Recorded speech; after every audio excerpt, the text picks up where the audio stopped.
Assalamualaikum warahmatullahi wabarakatuh. Jumpa lagi dengan Ibu Eka. Ibu Eka di sini akan menjelaskan tentang konfigurasi elektron berdasarkan prinsip Aufbau. Sebelumnya kalian pasti sudah mengenal dengan gambar ini, ya.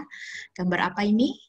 Ya bagus sekali. Ini adalah gambar tabel periodik unsur. Ya, di dalam tabel periodik unsur itu terdapat golongan dan periode. Kalian pasti masih ingat kan apa itu golongan dan apa itu periode.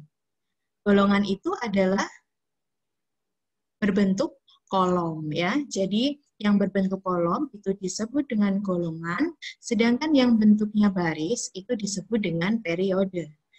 Ya. Golongan ada 3. Yang pertama adalah golongan utama, kemudian ada golongan transisi, dan juga ada golongan transisi dalam.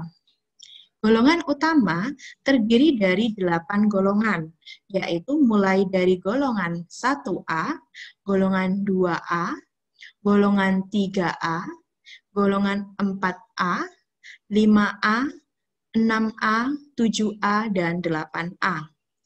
Sedangkan golongan B dimulai dari golongan 3B, kemudian 4B, 5B, 6B, 7B, 8B, 1B, dan 2B. Kemudian yang ada di bawah tabel itu ada golongan transisi dalam. Kemudian yang disebut dengan periode itu tadi adalah merupakan baris ya. Nah, terdapat 7 periode. Ada dari periode 1, 2, 3, 4, 5, 6, dan 7. Nah, kalau misalkan Ibu bertanya, unsur C atau karbon itu terletak pada golongan berapa dan periode berapa? Kalian bisa memperhatikan bahwa unsur C itu terletak pada golongan 4A dan periode 2. Ya. Jadi ini adalah unsur C terletak pada golongan 4A, periodenya adalah periode kedua. Ya. Kalau misalkan ditanyakan lagi, bagaimana dengan unsur S? Nah, kita lihat di sini unsur S atau belerang ya. Unsur belerang atau S itu terletak pada kolom atau golongan 6A, kemudian periodenya atau barisnya itu adalah baris ketiga atau periode 3. Nah, jika kita ditanyakan golongan dan periode, kita akan bisa menjawab golongan dan periode itu berdasarkan melihat tabel periodik unsur. Nah, yang akan Ibu jelaskan kali ini adalah bagaimana jika kita tidak melihat tabel periodik unsur, tetapi kita tetap bisa menentukan unsur tersebut terletak pada golongan berapa dan periode berapa. Baik, Ibu akan menjelaskan tentang konfigurasi elektron berdasarkan dengan prinsip Aufbau. Ya, konfigurasi elektron bisa ditentukan dengan 2 cara. Yang pertama adalah konfigurasi elektron dengan kulit. Ya, dan yang kedua adalah konfigurasi elektron berdasarkan dengan prinsip Aufbau. Nah, sebelum kita masuk ke prinsip Aufbau dulu, Ibu ingatkan kembali bahwa di dalam kulit terdapat subkulit. Ya, ada 4 subkulit. Ada subkulit S, ini, kemudian ada subkulit P, ada subkulit D, dan ada subkulit F. Pada kulit yang pertama, N sama dengan 1, ini dimaksudkan adalah kulit yang pertama. Kulit yang pertama terdiri dari 1 subkulit, yaitu subkulit S saja. Di dalam subkulit S itu terisi maksimal 2 elektron. Kemudian pada kulit kedua itu terdapat 2 subkulit, yaitu subkulit S dan subkulit P, di mana subkulit S itu terisi maksimal 2 elektron, sedangkan subkulit P terdiri maksimal 6 elektron. Pada kulit ketiga, terdiri dari 3 subkulit, subkulit S, subkulit P, dan subkulit D, di mana subkulit S dan P tetap sama, yaitu S terdiri dari 2 elektron maksimalnya, subkulit P maksimal 6 elektron, dan subkulit D maksimal 10 elektron. Kemudian pada kulit keempat, terdapat 4 subkulit, subkulit S, subkulit P, subkulit D, dan subkulit F, di mana subkulit F ini terdiri maksimal 14 elektron. Berdasarkan prinsip Aufbau, elektron memiliki kecenderungan untuk menempati subkulit dengan tingkat energi yang lebih rendah terlebih dahulu. Jadi, kalau kita ingin membuat konfigurasi elektron menurut prinsip Aufbau, maka elektron itu harus mengisi dari subkulit yang pertama, pada kulit yang pertama, kulit ke-1 dengan subkulit S. Jadi, pertama harus mengisi 1S dulu. Kemudian, dilanjutkan ke 2S, mengikuti arah panah ini ya yang saya tunjuk, 2S, setelah itu kita lanjutkan ke 2P, kemudian dilanjutkan ke 3S, lanjut ke 3P, kemudian 4S, kemudian 3D, 4P, 5S, naik kembali ke 4D, 5P, 6S, dan seterusnya. Nah, di sini ada contoh soal, ya, bagaimana kita menentukan konfigurasi elektron dari unsur K yang memiliki nomor atom 19. Kalian pasti masih ingat kan bahwa nomor atom itu sama dengan proton, sama dengan elektron. Jadi, kalau kita ingin menentukan elektronnya, maka elektron itu sama dengan nomor atom. Penyusunan konfigurasi elektron pertama kali diawali dari tingkat energi yang lebih rendah, yaitu tingkat 1S, 2. 2 ini menunjukkan elektronnya.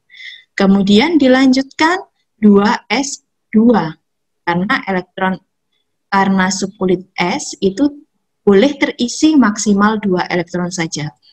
Jadi kalau sudah penuh, maka akan lanjut ke subkulit berikutnya. Akhirnya dilanjutkan di 2P6, kemudian 3S2, 3P6, dan 4S1. Ya, kenapa di sini berhenti sampai 4S1 tidak diteruskan? Karena jumlah elektronnya sudah sama dengan nomor atomnya. Ya, elektron itu yang di atas ini, yang seperti pangkat ini ya. Jadi kalian jumlahkan 2 tambah 2 tambah 6 tambah 2 tambah 6 tambah 1 itu sama dengan elektronnya. Di sini elektronnya adalah 19. Ya. Nah, yang paling akhir 4S1 ini menunjukkan elektron valensi. Ya. Jadi elektron valensi itu merupakan elektron yang berada pada kulit terluar. Di sini kulit terluarnya atau kulit terbesarnya itu adalah 4, ya. Kita lihat di sini 4S1, ya. 4 itu menunjukkan kulit atom yang keempat atau kulit N. Kemudian S itu menunjukkan subkulit. Dan 1 merupakan elektron pada subkulit S. Sehingga elektron valensi dari unsur K dengan nomor atom 19 itu adalah 1. Nah, bagaimana kita menentukan golongan? Nah, sekarang ini. Golongan, itu kan tadi ada golongan A, golongan transisi atau golongan B, dan golongan transisi dalam. Jika kita ingin menentukan golongan utama atau golongan A, maka elektron valensinya akan menempati subkulit S atau subkulit S dan P. Jadi nanti kalau konfigurasinya itu berakhir pada subkulit S atau berakhir pada subkulit P, berarti dia adalah golongan A. Gitu. Kalau misalkan elektron valensinya atau konfigurasinya berakhir pada subkulit D, berarti dia nanti adalah golongan B. Sedangkan jika konfigurasinya berakhir pada subkulit F, maka golongannya adalah termasuk golongan transisi dalam atau golongan lantanida dan aktinida. Nah, untuk menentukan golongannya, nah ini Ibu punya tabel. Ya, jika subkulit S itu elektronnya 1, ya, subkulit S elektronnya 1, maka golongannya adalah golongan 1A. Jika subkulitnya S2, maka golongannya adalah 2A. Nah, jika konfigurasinya berakhir pada P, ya, kita lihat di depannya S, ya kan? Kemudian kita jumlahkan 2 ditambah 1 menjadi 3A. Ya. Jika konfigurasinya berakhir pada S2 dan P2, maka golongannya adalah golongan 4A. Jika konfigurasinya berakhir pada S2 dan P3, maka golongannya adalah 5A. Jadi kita jumlahkan elektron antara elektron S dengan elektron P. Itu menunjukkan golongannya. Ya. Ibu ulangi, jika konfigurasinya berakhir pada subkulit S, ya, maka elektron itu sama dengan golongannya. Jadi langsung ya, kalau elektronnya 1, golongannya 1A. Kalau elektronnya 2, golongannya 2A. Tetapi jika konfigurasinya berakhir pada subkulit E, maka harus kita jumlahkan dengan subkulit S yang terletak pada kulit yang sama. Jadi kita jumlahkan P-nya 1, S-nya 2, kita jumlahkan elektronnya. Oh, 3. Berarti golongannya adalah golongan 3A dan seterusnya. Nah, sekarang pada golongan B, jika konfigurasinya berakhir pada subkulit D, ya, maka kita harus menjumlahkan dengan subkulit S yang terletak pada kulit yang lebih kecil. Jadi kalau misalkan di sini adalah 4D1, ya, maka kita cari yang di depannya 3, ya, berarti 3S2 dan 4D1. Kemudian kita jumlahkan elektronnya menjadi 3B. Ya, ini sama dengan yang A tadi. Yang membuat beda di sini adalah golongan 8B itu ada 3 kolom, ya, atau ada 3, kalau di tabel periodik kan ada 3 kolom, ya. Jadi kalau jumlahnya itu 8, dia golongan 8B. Kalau jumlahnya 9, juga golongan 8B. Kalau jumlahnya 10, juga golongannya adalah golongan 8B. Jika jumlahnya 11, maka berganti menjadi 1B. Kalau 12 menjadi 2B, ya.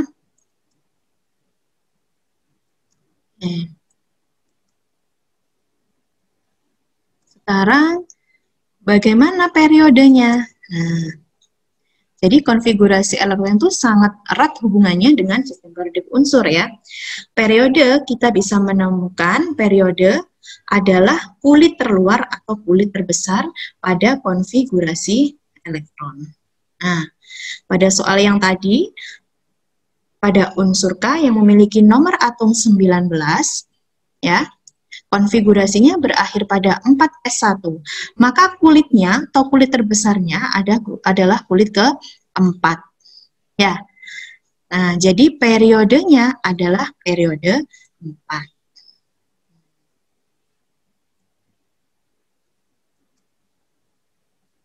Nah, ini contoh K dengan nomor atom 19 tadi. Ya, setelah kita cari konfigurasinya, nah, karena dia berakhir pada 4S1, ya, jika dia berakhir pada subkulit S, maka golongannya adalah golongan A. Karena elektronnya adalah 1, maka golongannya adalah golongan 1A. Dan periodenya adalah periode 4. Karena kulit terbesarnya adalah kulit ke.